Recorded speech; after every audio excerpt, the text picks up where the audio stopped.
votre micro. Ça y est, ça va. Premièrement, je vous tiens à remercier les organisateurs et en particulier aussi à l'exposant Thomas Piketty, dont j'ai eu le plaisir, grâce à cette invitation, de lire le livre. C'est un livre monumental et certainement il y a beaucoup de questions. Mais là j'en avais deux, mais je vais essayer d'en poser une avant l'autre, qui fait un peu la suite de ce qui a été dit avant. Et elle tient à la relation entre droit de propriété et socialisme participatif. Le livre est emphatique en particulier sur la meilleure distribution, l'importance d'une meilleure distribution des droits de société, des droits de propriété. Mais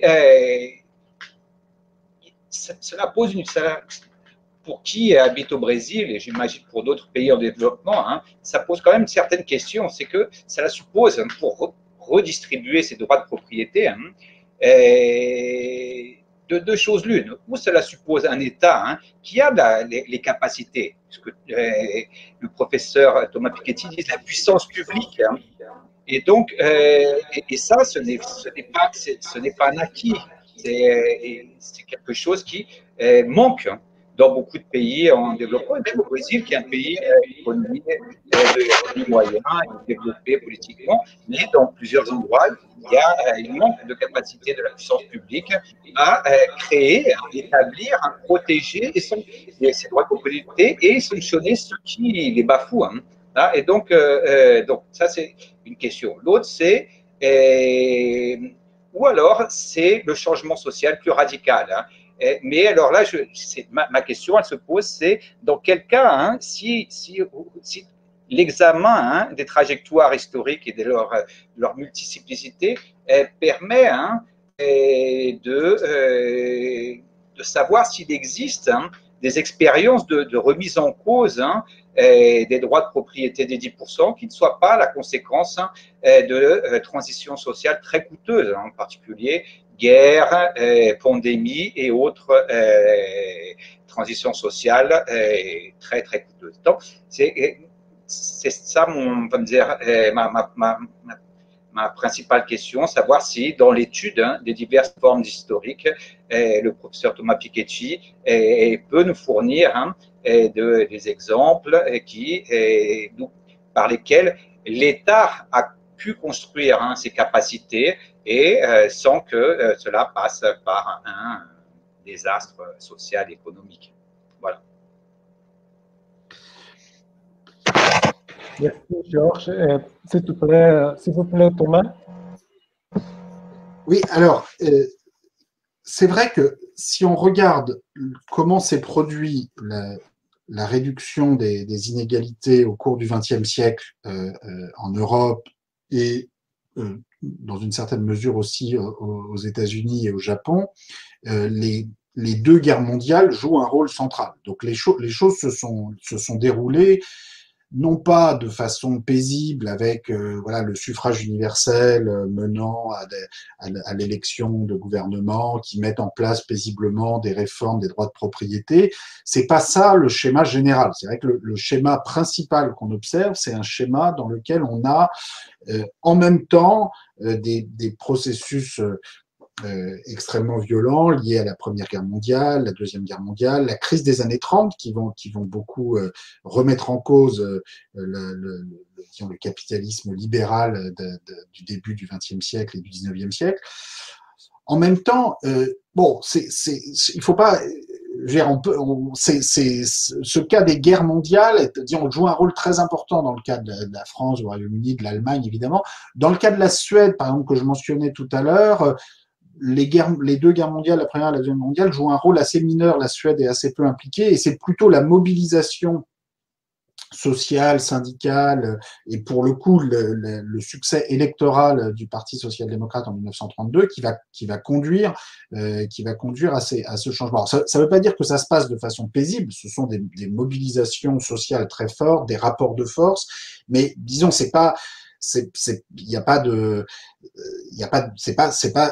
extrêmement violent. Ce sont d'abord des mobilisations syndicales, de grèves, de manifestations, et qui finalement ont eu un impact sur le rapport de force entre les différents groupes sociaux. Mais voilà, ce qui est finalement peut-être le plus important, au-delà de la question, le rapport de force est très important, mais en même temps, le rapport de force, tout dépend ensuite du débouché politique qui est proposé. C'est-à-dire que l'histoire, le changement historique passe souvent par des crises, alors qui ne sont pas forcément des révolutions sanglantes ou des guerres, qui peuvent être plus simplement des mobilisations sociales réussies, qui peuvent être aussi la réaction politique à des crises financières comme la crise des années 30, qui va jouer un rôle très important aux États-Unis, par exemple, dans le changement de politique, beaucoup plus que la Première Guerre mondiale, qui a un impact beaucoup moins important aux États-Unis qu'en Europe. Donc ça peut être des réactions à des crises sociales, à des crises financières. Mais à la fin des fins, ce qui est encore plus important que la crise initiale, que ce soit une crise militaire, sociale, financière ou sanitaire à travers une crise épidémique, le plus important, c'est le débouché qui disons, a été mûri socialement et politiquement, et qui permet, dans ces moments de crise, de bifurcation, de choisir, de pousser une certaine trajectoire plutôt qu'une autre, parce que certains rapports de force peuvent déboucher sur des solutions politiques qui sont pas forcément très souhaitables. Donc la révolution bolchevique, voilà, il y a un rapport de force qui permet une prise de pouvoir, un État ouvrier, un État prolétaire. Bon, avec un système ensuite qui se met en place, qui est pas spécialement émancipateur, et qui va devenir très vite un système totalitaire. Donc ça montre à quel point les idées sont importantes. Les idées, les idéologies, les systèmes de programmes qui vont pouvoir se mettre en place après une crise et après un changement dans les rapports de force, c'est encore plus important que l'origine du rapport de force lui-même. Si on prend le cas du Brésil, que je connais moins bien que vous tous autour de cette table, mais moi je suis frappé quand même par le fait qu'on a observé dans les années 90 et dans les années 2000, dans le cas du Brésil, des mobilisations politiques extrêmement fortes, donc avec l'élection de Lula, la réélection de Lula. Alors, au final, tout ça n'a pas forcément débouché sur toutes les politiques et les transformations du régime inégalitaire brésilien que ce qu'on aurait pu espérer. En même temps, je pense qu'il y a quand même des leçons très, très instructives pour la suite. D'abord, il y a quand même eu une amélioration de la situation des 50% les plus pauvres au Brésil pendant les mandats du PT, qui doit être reconnu à travers différentes politiques, l'augmentation du salaire minimum, les transferts Bolsa Familia ou autres. Cette amélioration relative et cette réduction de la pauvreté au Brésil, cette amélioration relative de la position des 50% les plus pauvres, en même temps a été insuffisante, et en partie elle s'est faite non pas au détriment des plus riches, des 10% ou des 1% les plus riches, mais plutôt des 40% du milieu, disons, qui ne sont pas les 50% les plus pauvres et qui ne sont pas non plus les 10% les plus riches.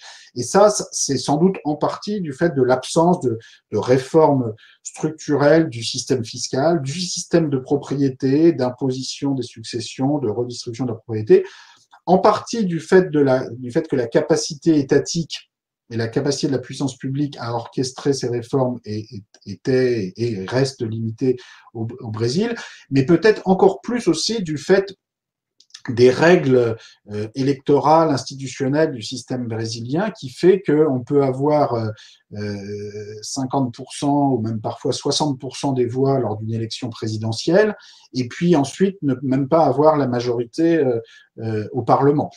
Alors que dans beaucoup d'autres systèmes électoraux, dans beaucoup d'autres pays, quelqu'un qui serait élu avec un tel pourcentage des voix aux élections présidentielles aurait une majorité au Parlement et pourrait conduire sa politique sans avoir besoin d'être dans une coalition extrêmement complexe, ce qui peut aussi parfois favoriser des mécanismes d'échange de voix, de corruption que vous connaissez mieux que moi, et surtout qui empêche d'expérimenter véritablement une autre politique, comme on a pu le voir dans les pays. Je citais tout à l'heure beaucoup la Suède et l'Allemagne et la façon dont les droits de propriété ont été redéfinis.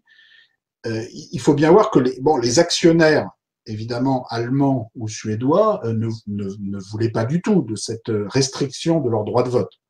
Quand on leur a dit, voilà, même en ayant 100% des actions, vous n'aurez que 50% des droits de vote dans l'entreprise, pour les actionnaires allemands, c'était vraiment un crime contre le droit de propriété.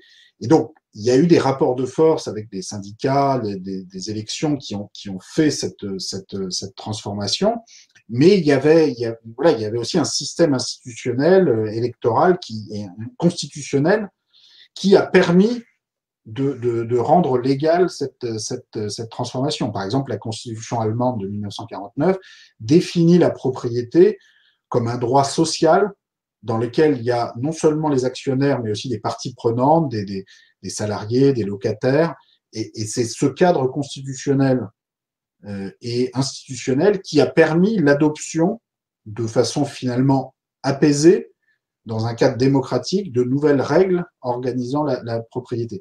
Mais voilà, c'est lié à des conditions historiques particulières qui sont à chaque fois propres à chaque pays. Et donc, il n'y a pas de, disons, il n'y a pas de recette miracle qui suffirait d'appliquer dans les autres pays.